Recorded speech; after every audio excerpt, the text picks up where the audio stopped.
우리 봉독해드린 말씀 가지고 가장 큰 계명, 이런 제목으로 함께 은혜 나누기를 원합니다. 우리 마가복음 11장부터는 예수님의 마지막 공생의 마지막 한 주간이 소개되어지고 있죠.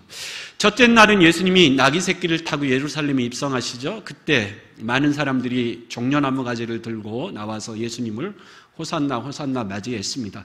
근데 이 광경을 지켜보는 무리들이 있었죠. 당시 기득권을 잡고 부와 권력을 누리고 있었던 제사장들, 바리새인들, 사두개인들, 헤롯 당원들, 서기관들은 이 광경을 보고 마음이 편치 못했습니다. 예수님이 하시는 모든 것을 보니까 자신들이 누려온 권위와 부와 권력에 도전하는 것처럼 보였기 때문이죠. 또 예수님이 선한 사마리아의 비유로 포도원 농부의 비유를 말씀하실 때 그것이 자기들을 가리켜 한 말인 줄 알고 모여서 회의를 합니다. 어떻게 하면 예수님을 꼬투리 잡아 처치할 수 있을 것인가. 사악한 계략을 꾸미죠. 세 단계로 나누었습니다. 첫째는 바리새인들이 나서고, 두 번째는 사두개인들이 나서고, 세 번째는 서기관들이 나서보자. 그래서 맨 먼저 바리새인들이 나서서 예수님에게 질문을 합니다. 가이사에게 세금을 바치는 것이 옳습니까? 그러나 예수님의 대답에 책잡을 전혀 구실을 찾지 못했죠. 그래서 두 번째 사두개인들이 나서서 부활에 관하여 예수님에게 묻습니다. 근데 예수님의 대답에 대해서 그 어떠한 것도 올무에 걸릴 만한 예수님의 대답을 찾지 못했죠. 그래서 마지막 세 번째 서기관이 나섭니다. 바리새인들은 정치적인 질문을 한 것이고 사두개인들은 신학적인 질문을 한 것이고 오늘 등장하는 서기관들은 율법에 관해서 묻죠. 12장 28절에 보면 서기관 중 한 사람이 그들이 변론하는 것을 듣고 예수께서 잘 대답하신 줄을 알고 나와 묻되 모든 계명 중에 첫째가 무엇입니까? 율법적인 질문을 합니다. 율법에 많은 계명이 있는데 그 중에서 가장 중요한 첫째 되는 계명이 무엇입니까? 이렇게 묻는 거죠. 여기 나오는 서기관은 바리새파 서기관들입니다. 이 바리새파 서기관들이 주로 했던 일은 성경을 필사하는 일이죠. 옛날에는 지금과 같이 인쇄기나 복사기가 없었기 때문에 성경을 어떻게 하는 거죠? 사람들이 일일이 글로 써서 베끼는, 필사하는 그 일을 누가 했냐면 이 서기관들이 했어요. 그래서 성경을 계속해서 필사하고 복사하고 쓰다 보니까 누구보다도 성경을 잘 알 수 있었죠. 그래서 오늘 본문에 나오는 이 서기관은 서기관들 중에서 가장 율법에 뛰어난 사람이었을 것입니다. 그래서 마태복음 22장 35절에 보면 이 사람을 가리켜 율법사라고 부를 만큼 율법에 능통했던 서기관이었습니다.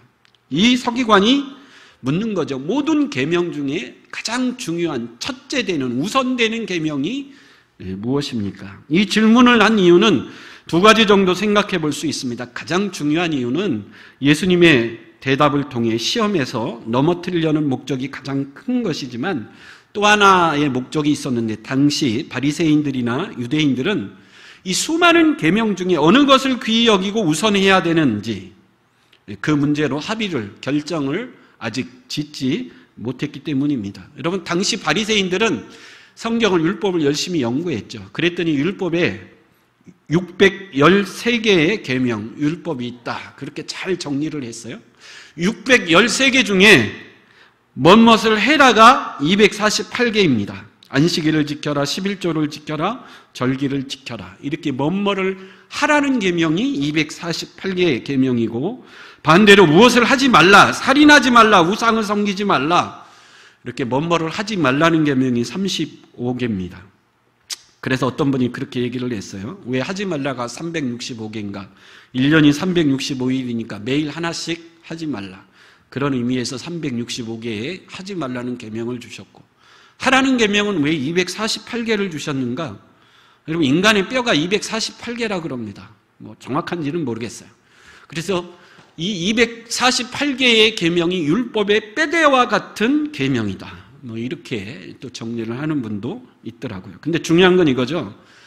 여러분, 뭐뭐를 해라 248개와 하지 말라는 365개 계명 중에 무엇이 더 중요하고 무엇을 더 우선해야 될까요? 아니면 613개 중에 가장 중요한 것 하나를 뽑으라면 어떤 계명을 뽑을 수 있을까요? 이 문제에 대해서 유대인들은 아직 결론을 내리지 못하고 있었다라는 거죠. 이런 얘기가 있습니다. 우리나라 조선시대에 임진왜란이 일어났죠. 그래서 임금이 급히 피난을 가야 되는 다급한 상황이 생겼습니다. 그래서 모든 신하들이 임금을 모시고 피난을 떠나야 되는데 그 중에 어떤 신하가 갑자기 아버지가 돌아가셨죠. 그래서 이 신하가 고민이 생긴 겁니다. 어떻게 해야 되나? 신하로서 임금을 모시고 피난을 가야 되나? 이건 뭐라 그러죠? 충입니다. 충을 더 우선해야 되는가? 아니면 돌아가신 부모님의 장례를 우선으로 치러야 하는가? 이건 뭐죠? 효입니다. 효. 충과 효가 충돌할 때 그럼 뭘 먼저 선택해야 되죠? 이 신하는 아버지의 장례를 치르는 효를 선택을 했습니다. 그래서 아버지 장례를 치르느나 임금을 모시고 신하로서 국정을 수행하는 일에 손을 놓은 적이 있습니다. 나중에 이 신하를 어떻게 했을까요? 당신은 충보다 효를 더 중요하게 생각하던 시대였기 때문에 아무런 문책도 당하지 않았다라는 거죠. 율법을 다루다 보면 이런 식의 문제로 충돌할 때가 있었다라는 거죠. 그때 어떤 계명을 더 우선으로 해야 할 것인가? 근데 여러분, 이렇게 어떤 계명이 크고 어떤 계명이 작고 어떤 계명이 중요하고 어떤 계명이 덜 중요하려고 하는 이 경중을 나누려고 했던 이유가 어디에 있죠? 율법을 다 지키지 못하기 때문에 크고 작은 것, 중요한 것, 덜 중요한 것을 나누려고 했다라는 거죠. 그럼 비슷한 질문 하나 한번 해볼까요? 아내된 여러분들이요, 남편하고 자식이 물에 빠져 죽으면 누굴 먼저 구하겠습니까? 남편들이요, 아내하고 자식이 물에 빠져 죽어가면 누구를 먼저 구하겠습니까? 아리송하죠. 조선시대에는 명확한 대답이 하나 있었습니다. 부모하고 자식이 물에 빠져 죽어가면 조선시대 사람은 당연히 누구를 먼저 구하죠? 부모를 먼저 구했습니다. 왜 그렇죠? 자식은 또 낳으면 되니까. 부모는 낳을 수 없고 죽으면 끝이고 자식은 죽으면 또 낳으면 되니까 자식을 먼저 구해야 된다. 조선시대 사람들은 그렇게 정리를 했습니다. 오늘 이 서기관의 질문은, 예수님에게 한 질문은 그겁니다. 율법 중에 어느 것이 가장 중요합니까? 예수님이 뭐라고 대답했죠? 하나님을 사랑하고 내 이웃을 사랑하라. 이것이 율법의 강령, 율법 속에 담겨진 정신이다. 그렇게 대답을 하셨습니다. 하나님을 사랑하고 이웃을 사랑하라. 우리가 많이 들었던 말씀이고 많이 묵상한 말씀이고 설교 시간에 많이 설교한 말씀입니다. 여러분, 하나님을 사랑하고 이웃을 사랑하라. 내가 많이 듣고 묵상하고 들었던 말씀이라는 것은 이 말씀이 우리 기독교에서 가장 뭐한 말씀이라는 거죠? 중요한 말씀이라는 거예요. 예수님이 말씀하신 하나님을 사랑하라, 이웃을 사랑하라, 이 말씀의 의미를 잘 깨달아야 우리 기독교가 어떤 종교인지를 이해할 수 있다는 거죠. 오늘 말씀을 통해 우리가 첫 번째 생각할 것은 이겁니다. 여러분, 경중을 나눈 이유는 율법을 다 지킬 수 없기 때문에 그렇다라는 거예요. 그래서 어느 것이 중요하고 어느 것이 덜 중요하고 어느 것이 크고 작은가를 나누어서 다 지킬 수 없기 때문에 그래도 가장 중요한 계명을 지켜야 되겠다. 이런 목적이 있었던 거죠. 근데 여러분, 이런 것은 사실 아무런 의미가 없습니다. 왜냐하면 야고보서 2장 10절 말씀 때문인데, 우리 야고보서 2장 10절 한번 읽어보겠습니다. 시작. 누구든지 온 율법을 지키다가 그 하나를 범하면 모두 범한 자가 되나니. 이게 참 심각한 문제죠. 여러분, 내가 열심히 말씀을 지켰습니다. 근데 그러다가 하나를 범하면 어떻게 된다는 거죠? 모든 것을 다 범하는 꼴이 된다는 거예요. 그래서 율법의 경중, 이거 다 필요 없는 일입니다. 중요한 것은 지키고 덜 중요한 것은 힘들면 지키지 말아야지. 이건 다 헛된 노력이라는 거예요. 심지어 예수님은 마태복음 5장 17절 18절에 이런 말씀도 하셨어요. 같이 읽어보겠습니다. 시작. 내가 율법이나 선지자들을 폐하러 온 줄로 생각하지 말라. 폐하려 하는 것이 아니요 완전하게 하려 함이라. 진실로 너희에게 이르노니 천지가 없어지기 전에는 율법의 1.1획도 결코 없어지지 아니하고 다 이루리라. 예수님이 뭐라고 말씀하시죠? 율법의 점 하나도 결코 뭐하지 아니하리라? 없어지지 아니하리라. 하나님 613개의 계명이 있는데 이거 내가 다 지킬 수 없는, 이거 한 3분의 1만 빼주십시오. 하나님이 어떻게 한다고요? 안 된다. 점 하나라도 결코 뺄 수 없다라는 거예요. 그리고 뭐 하라는 거죠? 다 지켜라. 612개를 잘 지키다가 마지막 하나를 어기면 어떻게 된다고요? 613개 다 어긴 꼴이 된다라는 거죠. 그래서 여러분, 예수님의 이 말씀 속에 우리는 하나님이 주신 계명, 율법을 다 지킬 수 없는 존재라는 의미가 담겨 있습니다. 그래서 로마서 3장 10절에 의인은 없나니 하나도 없다라는 말은 이 율법을 지킬 수 있는 사람은 이 세상에 아무도 없다라는 거예요. 하나님이 이걸 너무 잘 아십니다. 그럼에도 불구하고 이 율법을 왜 우리에게 주셨을까요? 율법의 순기능 3가지 전통적으로 기능이 있다 그럽니다. 첫째로 하나님이 우리에게 율법을 다 지킬 수 없음에도 불구하고 이 율법을 주신 이유는 이 세상이 더 악해지지 않게 하기 위해서입니다. 살인하지 말라, 간음하지 말라, 도둑질하지 말라. 물론 세상 법에도 이것을 막기 위해서 세상도 법을 만들었죠. 왜 만들었죠? 이 세상이 더 뭐하지 않게 하기 위해서, 악해지지 않기 위해서 만들었다. 두 번째는 가장 중요한데 우리의 죄를 깨달으라고 주셨다는 거죠. 로마서 3장 20절 같이 한번 읽어보겠습니다. 시작. 그러므로 율법의 행위로 그의 앞에 의롭다 하심을 얻을 육체가 없나니 율법으로는 죄를 깨달음이라. 하나님이 우리에게 율법을 주신 두 번째 중요한 목적은 율법을 통해서 내가 뭐를 깨달으라는 거죠? 아, 내가 죄인이구나. 이걸 깨달으라고 주셨다는. 예를 들어서 로마서 7장 7절 말씀입니다. 시작. 그런즉 우리가 무슨 말을 하리요? 율법이 죄냐? 그럴 수 없느니라. 율법으로 말미암지 않고는 내가 죄를 알지 못하였으니 곧 율법이 탐내지 말라 하지 아니하였더라면 내가 탐심을 알지 못하였으리라. 율법이 없었다면 내가 죄인인 것을 깨닫지 못했을 거라. 내가 세상에 그저 그렇게 살고 있었는데 하나님이 우리에게 율법을 주셨어요. 탐내지 말라. 그랬더니 내 마음속에 뭐가 있는 것을 알게 됐어요? 탐심이 있구나. 그래서 내가 죄인이구나. 뭘 통해서 깨달은 거죠? 율법을 통해서 깨닫게 되었다. 근데 여러분, 성경에서 말하는 가장 큰 죄가 뭘까요? 가장 심각한 죄. 사람을 죽이는 걸까요? 남의 것을 훔치는 걸까요? 성경에서 말하는 가장 큰 죄, 예수님이 요한복음 16장 8절 9절 성경에서 말하는 가장 심각한 죄를 이렇게 말씀해 주셨죠. 같이 읽어보겠습니다. 시작. 그가 와서 죄에 대하여 의에 대하여 심판에 대하여 세상을 책망하시리라. 죄에 대하여는 그들이 나를 믿지 아니하며. 하나님이 마지막 때에 우리를 심판하실 것인데 가장 하나님이 심각하게 심판하시고 책망하시는 가장 심각한 죄, 가장 큰 죄가 무슨 죄예요? 나를 믿지 않는 죄입니다. 그래서 여러분, 내가 욕 한 번 하지 않고 남에게 폐를 끼친 적이 없고 거룩하게 살았을지라도 누구를 믿지 않았으면, 예수를 믿지 않았으면 가장 큰 죄로 가장 큰 심판을 받게 된다는 거죠. 이런 모든 것을 우리가 뭘 통해서 알 수 있어요? 율법을 통해서 알 수 있다는 거죠. 마지막 율법의 세 번째 기능은 우리가 구원받은 이후에 하나님의 백성으로 어떻게 살 것인가, 삶의 원칙을 제시해 줍니다. 내가 예수 믿고 구원받아 하나님의 백성이 되었으면 세상 사람과는 좀 달라야 되겠죠. 내가 구원받기, 예수 믿기 이전과는 좀 다른 삶을 살아야 되겠죠. 어떻게 살아야 되는가? 율법을 지키며 살면 된다라는 거죠. 이런 세 가지 목적 때문에 주셨는데 가장 중요한 것은 두 번째죠. 이 율법을 우리에게 주신 목적은 내가 뭐라는 것을 깨달으라는 거죠. 죄인이구나. 왜 죄인입니까? 613개를 뭐 할 수가 없어요? 나는 610개를 지켰는데요. 예수님이 뭐라고 그랬어요?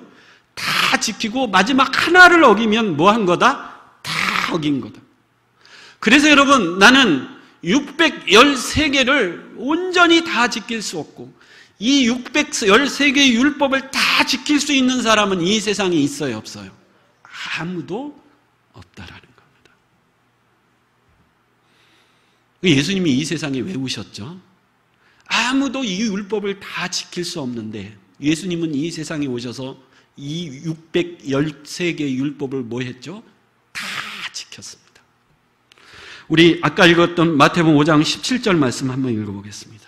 마태복음 5장 17절 시작. 내가 율법이나 선지자들을 폐하려 온 줄로 생각하지 말라. 폐하려 온 것이요 완전하게. 예수님은 율법을 완전하게 하려고 오셨다라는 것은 예수님은 이 세상에 오셔서 613개를 완전하게 뭐 했다라는 거죠? 다 지켰다라는 거예요. 그래서 여러분 예수님의 이 말씀은 그 말씀입니다. 이 세상 중 사람 중에 그 어느 누구도 하나님이 주신 율법의 계명을 다 지킬 수 없는데 그래서 내가 이 세상에 뭐하러 왔다라는 거죠? 그 율법을 다 지키러 왔다라는 거죠. 예수님은 그 율법을 다 지켜서 예수님을 믿는 자마다 예수님이 율법을 지킨 의로움을 그들에게 다 주셔서 그들로 하여금 뭘 받게 하시려고요? 구원을 받게 하시려. 그래서 여러분 우리가 하나님의 심판대 앞에 갔을 때 사탄은 참소하는 자입니다. 하나님의 심판대 우편에서 사탄은 우리를 참소할 거예요. 저 방준원 목사는 613개의 율법 중에 600개를 어겼다. 사탄이 막 찬소를 합니다. 그때 예수님이 하늘보좌 우편에서 뭐라고 우리를 변호하십니까? 내가 저 죄인을 위해서 율법을 대신 뭐 했다고요? 다 지켰다라는 거예요. 그래서 저 죄인은 나를 믿음으로 말미암아 내가 저 사람 대신 율법을 다 지켰으니 저 사람을 어디로 보내달라고요? 천국으로 보내달라는. 그래서 결국 율법은 누구를 바라보게 합니까? 갈라디아서 3장 24절을 읽어보게요. 갈라디아서 3장. 시작. 이같이 율법이 우리를 그리스도에게 인도하는 초등교사가 되어 우리로 하여금 믿음으로 말미암아 의롭다함을 얻게 하려 합니다. 결국 율법 앞에 우리는 절망할 수밖에 없어요. 다 지킬 수 없는데 어떻게 하면 좋지? 그래서 누구에게 인도해요? 예수께 인도하는 거예요. 나 대신 이 율법을 다 지킨 누가 계시다? 그리스도가 계시다. 그래서 그 그리스도를 뭐하기만 하면 믿기만 하면 우리가 뭐함을 얻게 되죠? 의로움을 얻게 된다. 그래서 여러분 이 율법은 결국 누구에게로 우리를 인도하는 거죠? 예수에게로. 하나님을 사랑하고 이웃을 사랑하라. 너희들 이거 다 지킬 수 없지. 내가 대신 이것을 지키러 온 거야. 그러니 너희는 누구를 바라봐야 된다고요? 나를 바라보면 살 수 있다. 근데 그 의미가 담겨 있는 말씀이에요. 그럼 한번 생각해. 우리는 왜 율법을 다 지킬 수 없을까요? 여러 가지 대답을 할 수 있을 겁니다. 아담의 원죄를 갖고 태어난 죄인이기 때문에. 우리는 태생부터 죄인이기 때문에 다 지킬 수 없죠. 근데 예수님의 진단은 요한복음 5장 42절에 이렇게 명확하게 진단해 주셔서 오늘 말씀과 연관이 되어 있는 건데 요한복음 5장 42절 같이 읽어보겠습니다. 시작. 다만 하나님을 사랑하는 것이 너희 속에 없음을 알아. 예수님의 진단은 뭐죠? 우리 속에 뭐가 없어요? 사랑이 없기 때문에.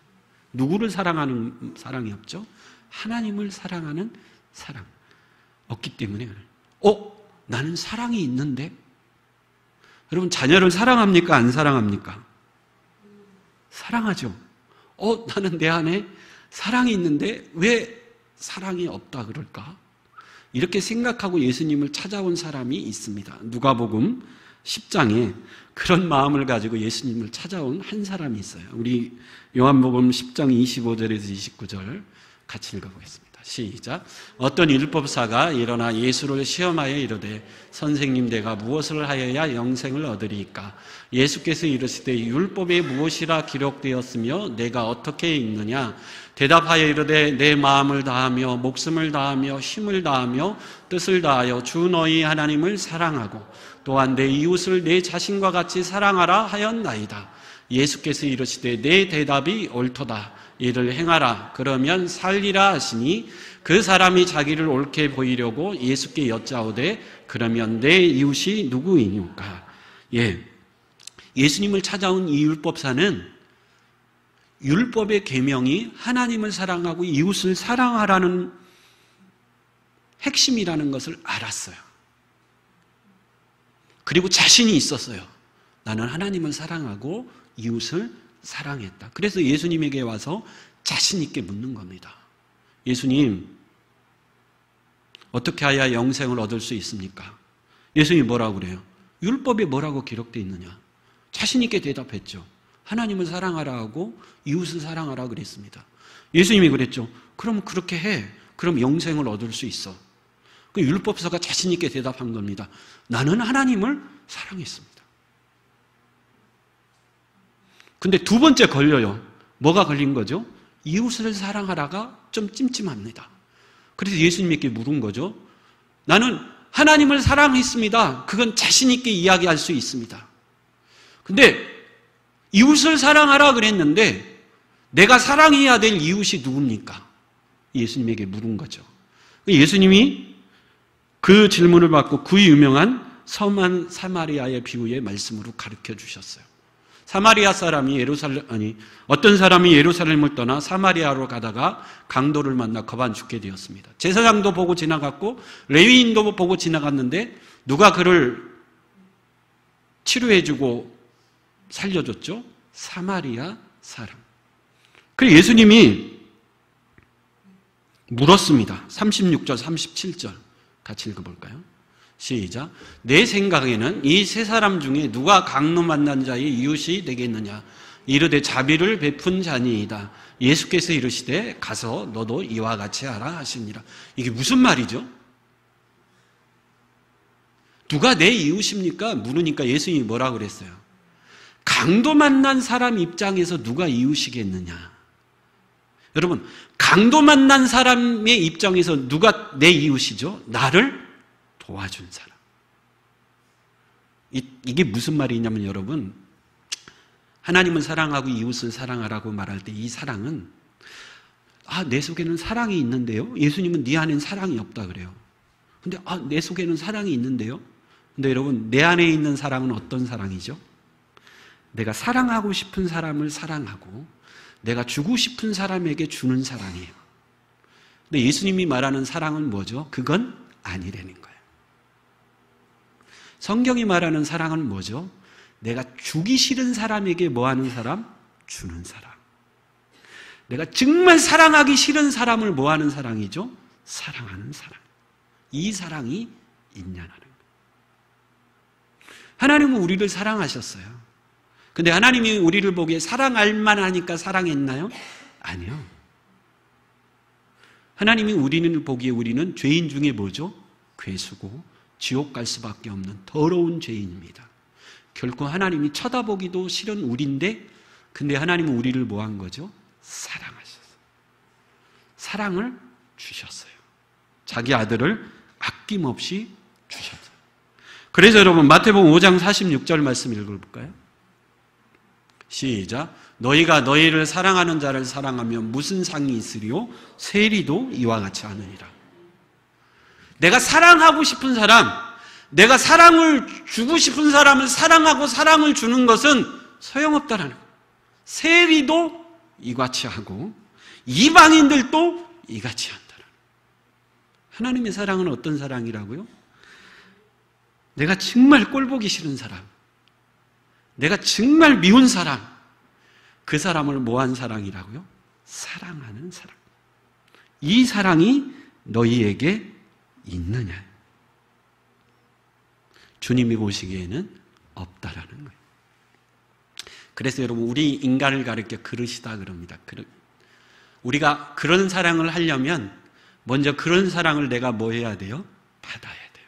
그래야 내가 그런 사랑을 뭐 할 수 있죠? 줄 수 있습니다. 왜? 내 안에 그런 사랑이 없기 때문에.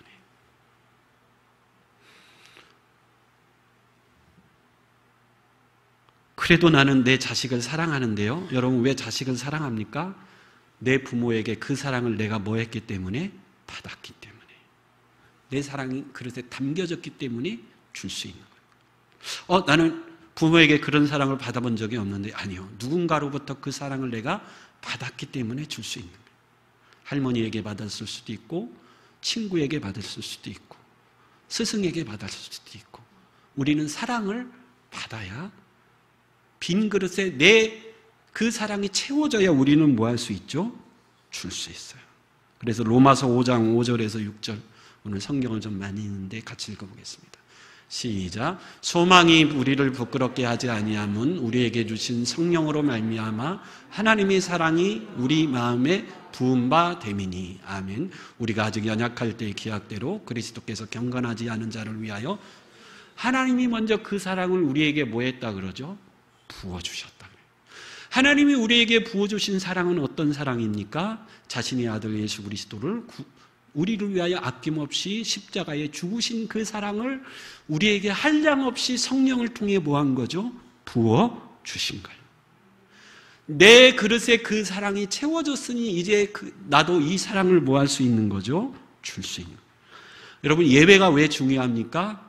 예배는 하나님의 그 사랑이 나에게 뭐 하는 시간이죠? 채워지는 시간. 말씀을 통해서 나를 사랑하신 그 한량없는 사랑이 폭포수같이 채워지는 시간. 여러분, 상처받고 지치고 쓰러진 내 영혼이 위로받고 치유되는 그 은혜와 사랑이 나에게 뭐해지는 시간이죠? 채워지는 시간이에요.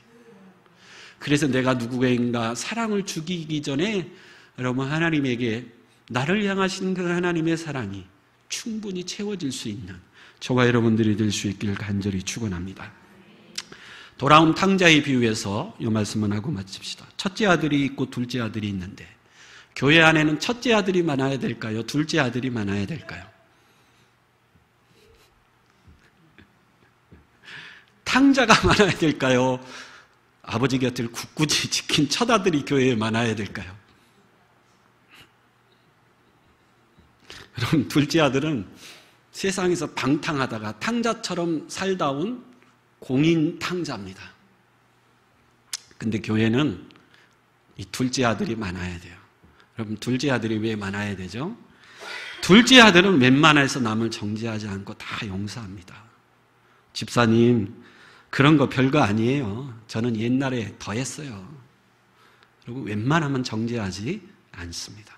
그래서 교회는 돌아온 탕자가 많을수록 교회는 평안해집니다. 은혜롭고 든든히 세워져 갑니다. 물론 첫째 아들도 있어야 돼요. 왜 그렇죠? 다 둘째 아들이야 탕자처럼 세상 왔다 갔다 하면 교회는 누가 지킵니까? 첫째 아들도 있어야 돼요. 근데 이 첫째 아들은 힘듭니다. 첫째 아들은 뻑하면, 아이, 목사님, 목사가 이래도 됩니까? 아니, 목사님이 돼서 어떻게 말을 그렇게 할 수 있습니까? 왜 그렇죠? 자신은 깨끗하고 거룩하게 살아왔거든요. 상스러운 말 한번 해본 적도 없고 유행가 한번 불러본 적도 없고. 어쨌든 그래도 교회는 큰아들 같은 사람도 있어야 돼요. 그래야 교회가 지켜집니다. 근데 여러분, 탕자는 그 안에 뭐가 충만히 담겨져 있는 거죠? 하나님의 사랑이 충만히 부은 바 되는 거예요. 누구보다도 하나님의 크고 놀라운 사랑이 많이 경험한 거예요. 그래서 그 차고 넘치는 하나님의 사랑을 뭐 할 수 있는 거죠? 줄 수 있어요. 그래서 여러분, 우리 교회는 큰아들도 있어야 되지만 둘째 아들이 많은 교회가 될 수 있기를. 목회할 때는요, 큰아들을 하고 목회하는 것보다는요, 둘째 아들하고 목회하는 게 쉽습니다. 어쨌든 둘째 아들이든 큰아들이든 우리 교회가 든든히 세워져 가길 간절히 축원합니다. 요셉은 자신을 노예로 팔은 형, 자신을 모함해서 감옥에 쳐넣은 보디발의 아내, 감옥석에서 자신이 도와주었지만 자신을 잊어버린 떡 맡은 관원, 결국 그들을 다 뭐 할 수 있었죠? 용서할 수 있었죠. 왜 용서할 수 있었죠? 하나님의 사랑이 그에게 충분히 부어진 바가 되었기 때문에. 그래서 그의 인생은 건강할 수 있었고 항상 형통할 수 있었다라는 거죠. 그래서 우리가 사모해야 될 것은 하나님의 사랑이 먼저 나에게 충만히 부어지는 겁니다. 그 십자가의 사랑을 내가 맛보아 아는 거죠. 그 사랑이 내 안에 충만히 부어져서 정말 하나님을 사랑하고 이웃을 사랑하는 건강하고 형통한 인생이 될 수 있길 간절히 축원합니다. 아멘. 우리 다 같이 일어서